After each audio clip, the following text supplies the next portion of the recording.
It is the first day of fall and we're about to hit some peak flu season. So Dr. Cynthia Snider, Cone Health Infection Prevention Medical Director, is with us. And of course, the big question is, all right, when is the best time to get your flu shot? We feel that right now is a fantastic time. Probably we'd like to have people get their vaccines in before the end of October. Okay, so that's kind of like the best buy date. Before the end of October is what we should be reaching for. Yeah, I know it's difficult to predict when the start of the flu season comes, but it is best to be prepared, I would say. And I'm a fan of not only just getting the flu vaccine, but also the COVID and RSV vaccine if you are at those age ranges. And those will all help with preventing pneumonia. All right, so the question is always, who are the people that should be getting the flu shot? So, it is approved for everybody, over 6 months. We have flu vaccines that are targeted for those who are older than 65, right? So folks who are older than 65 can get the high dose vaccines, but really we recommend it for a lot of folks, right? Patients who have any like heart disease, lung disease, so like diabetes or obesity, and also people who are immunocompromised. It's also beneficial for pregnant women because there is some considered also to be at risk for complications. And what the flu vaccine does not only helps decrease severity, but folks who are high risk of complications, it could actually reduce hospitalizations. Okay, so, there's a lot of people out there who think, the flu is just another cold, another virus. Why is getting a flu shot so important?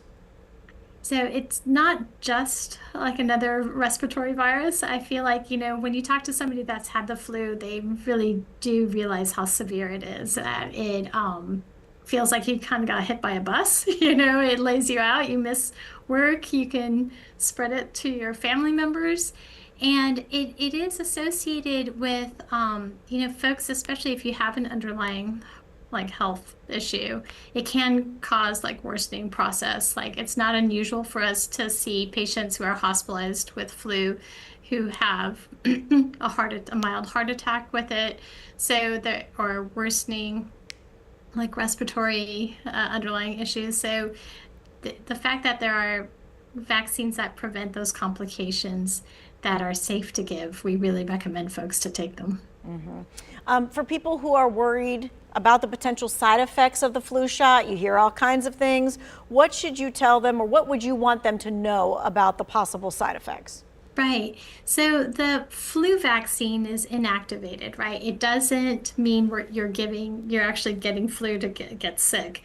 And a lot of my patients mention, well, I feel so sick after I get the vaccine. And that's kind of your response of your immune system. Obviously, I think a lot of people get a soreness in their arm, from the injection site, and they can feel like they're under the weather that first 24, 36 hours. They might even get a low-grade fever, but that's just your immune system reacting to the vaccine and creating those antibodies to fight off once you get exposed in the future. Mm-hmm. And so, you mentioned people feeling bad. What about kids? Because are the side effects a little different in children, and what should parents, caregivers know about that? Yeah, I think with children, they can also have those symptoms of having the fever that day after, but usually I think it's fairly well tolerated. And the other thing to mention is that, last year we had a very significant flu season. We had many more deaths associated, a lot more hospitalization than the years prior. And so, that prompted for the reformulation of the vaccine so that it matches a little bit more of what's been circulating. So we're really hoping that the vaccine is more effective this year than it was last year. We're talking about who should get the flu vaccine, and that's almost everyone. One of the things you said was you touched on the high dose flu vaccine. Let's talk again about who that's recommended for and if the side effects are the same. So, the high dose vaccine is really tailored for folks who are 65 years old and older. And the reason being is as we get older, our immune system tends to have not be as like kind of wanes down a little bit, more so than when you were younger. And so those components or the adjuvant can create a little bit more side effects, but it's not thought to be significant. Okay. And again, it's more the like kind of the aches and maybe a low-grade fever after you get that vaccine. So, I mean, I think that's kind of like the plan is if you can take it easy the next day or so after the flu vaccine. That's correct. And then usually we try to give it in the arm that you're dominant in, so you're working your muscle out, and so it's less soreness in your arm. Because that actually helps when you are moving it to lessen that feeling. Okay. So a lot of people just do not like a needle and they're like, I don't want to get that. They want the nasal spray flu vaccine. Is it an effective option like the shot? And who might that be more geared to? Correct. So there is a needleless vaccine. So it's called FluMist. It's an intranasal vaccine, and that is actually a live attenuated vaccine. So just a little bit of live virus, I would say, of how to describe it. And it's really for folks who are between the ages of 2 and 49 years old. It's not for kids who are under 2 years old. There's also some limitations, like we would not want somebody who's pregnant to receive it, somebody who's immunocompromised, or if you're living with somebody who's immunocompromised, because there's a chance you can also infect them. So the only thing, though, is that you likely have to check with your pediatrician's office or the pharmacy to see if they're carrying it, because it's probably not as prevalent as the shot.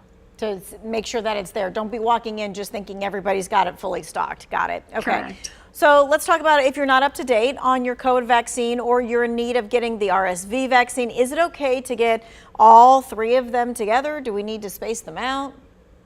It is perfectly safe to get those vaccines together. We sometimes really advocate for that because it's like one-stop shopping. You're getting all your vaccines. Granted, you'll probably still feel like achy that night. But if some of my patients, they prefer to stagger them, that is also fine, where they would wait a week before they get their next one. Okay, so no danger in putting them together, no danger in staggering them, either way. Correct. Okay. All right. So in addition to getting a flu shot, let's talk about some other just regular everyday things that we can do to keep us away from the flu, keep our family and friends away from the flu too. Yeah. So it's kind of this, just the basics of hand hygiene, especially our coughing etiquette, not to cough in your hands and then shake someone else's hands or touch things, and also masking, So if someone is starting to notice that they're feeling ill, the best thing is try not to attend a busy meeting or a gathering, and also you could wear a mask so it protects from like shedding virus to others. And I think the other thing that's also good is that now we're starting to see in the grocery stores, you'll see both the COVID and flu test, diagnostic tests together. So I believe they're anywhere from $10 to $20, and that's useful if you're having symptoms and you're worried, which could it be, and so you can get tested that way. Because they're kind of similar, and some of the symptoms are kind of similar. Exactly. And is the only way really to know is to take the test? That's correct. Okay, and we're wrapping things up, but any final thoughts on flu shots, how to stay healthy during this fall respiratory season? Yeah, I think the best advice I have is, get out there, get your shot, and then have a really healthy, upcoming winter.